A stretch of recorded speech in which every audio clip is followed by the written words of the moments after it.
राजधानी भोपाल में व्यावसायिक गतिविधियां शुरू होने से स्वास्थ्य महकमे ने कोरोना वायरस के संक्रमण फैलने की आशंका से इनकार नहीं किया है।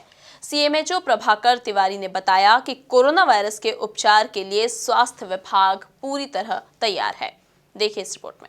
राजधानी भोपाल में जिंदगी को पटरी पर लाने की शुरुआत हो गई है। बाजारों में रौनक लौट आई है, सड़कों पर चहलकदमी बढ़ गई है। जान के साथ जहान की शुरुआत ने स्वास्थ्य विभाग की चिंता बढ़ा दी है।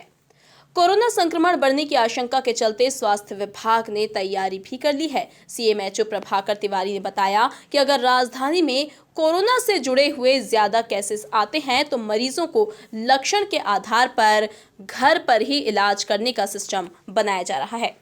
तिवारी ने बताया कि कोरोना से जुड़े हुए 3 तरह के मरीज ज्यादातर सामने आ रहे हैं। इसमें गंभीर श्रेणी के मरीजों को ही अस्पताल भेजा जाएगा। माइल्ड श्रेणी के मरीजों का उपचार कोविड केयर सेंटर में भी किया जा रहा है।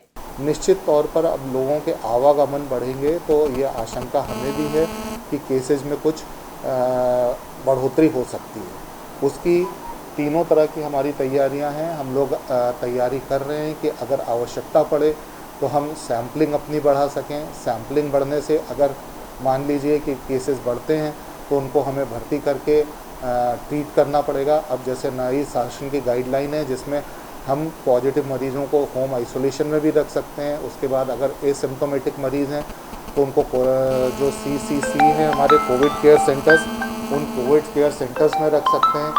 तो कोविड केयर सेंटर में और अगर आवश्यकता पड़ी तो उनको अस्पताल में भर्ती करके उनका इलाज करवाएंगे। देखिए कोई टारगेट नहीं है, जिस तरह से मरीज़ लगातार बढ़ रहे हैं वैसे ही हमें भी तैयारी करने की कोशिश कर रहे हैं। हमने कुछ नए संस्थान जैसे सरकार की गाइडलाइंस थी उनको CCC के लिए आरक्षित किया हुआ है। अगर आवश्यकता पड़ेगी तो हम उनका उपयोग शुरू कर देंगे और इसी तरह से अगर अस्पताल में बेड्स की ज़रूरत पड़ी तो दूसरे अस्पतालों को भी एक्सक्लूसिव कोविड हॉस्पिटल के तौर पर हम अधिग्रहित करने का प्रयास करें। सीएमएचओ ने साफ किया कि केंद्र सरकार से अभी बिस्तरों को बढ़ाने के कोई निर्देश नहीं मिले हैं, लेकिन हर हाल से निपटने के लिए स्वास्थ्य विभाग तैयार है। Bureau report, MP news, Bhopal.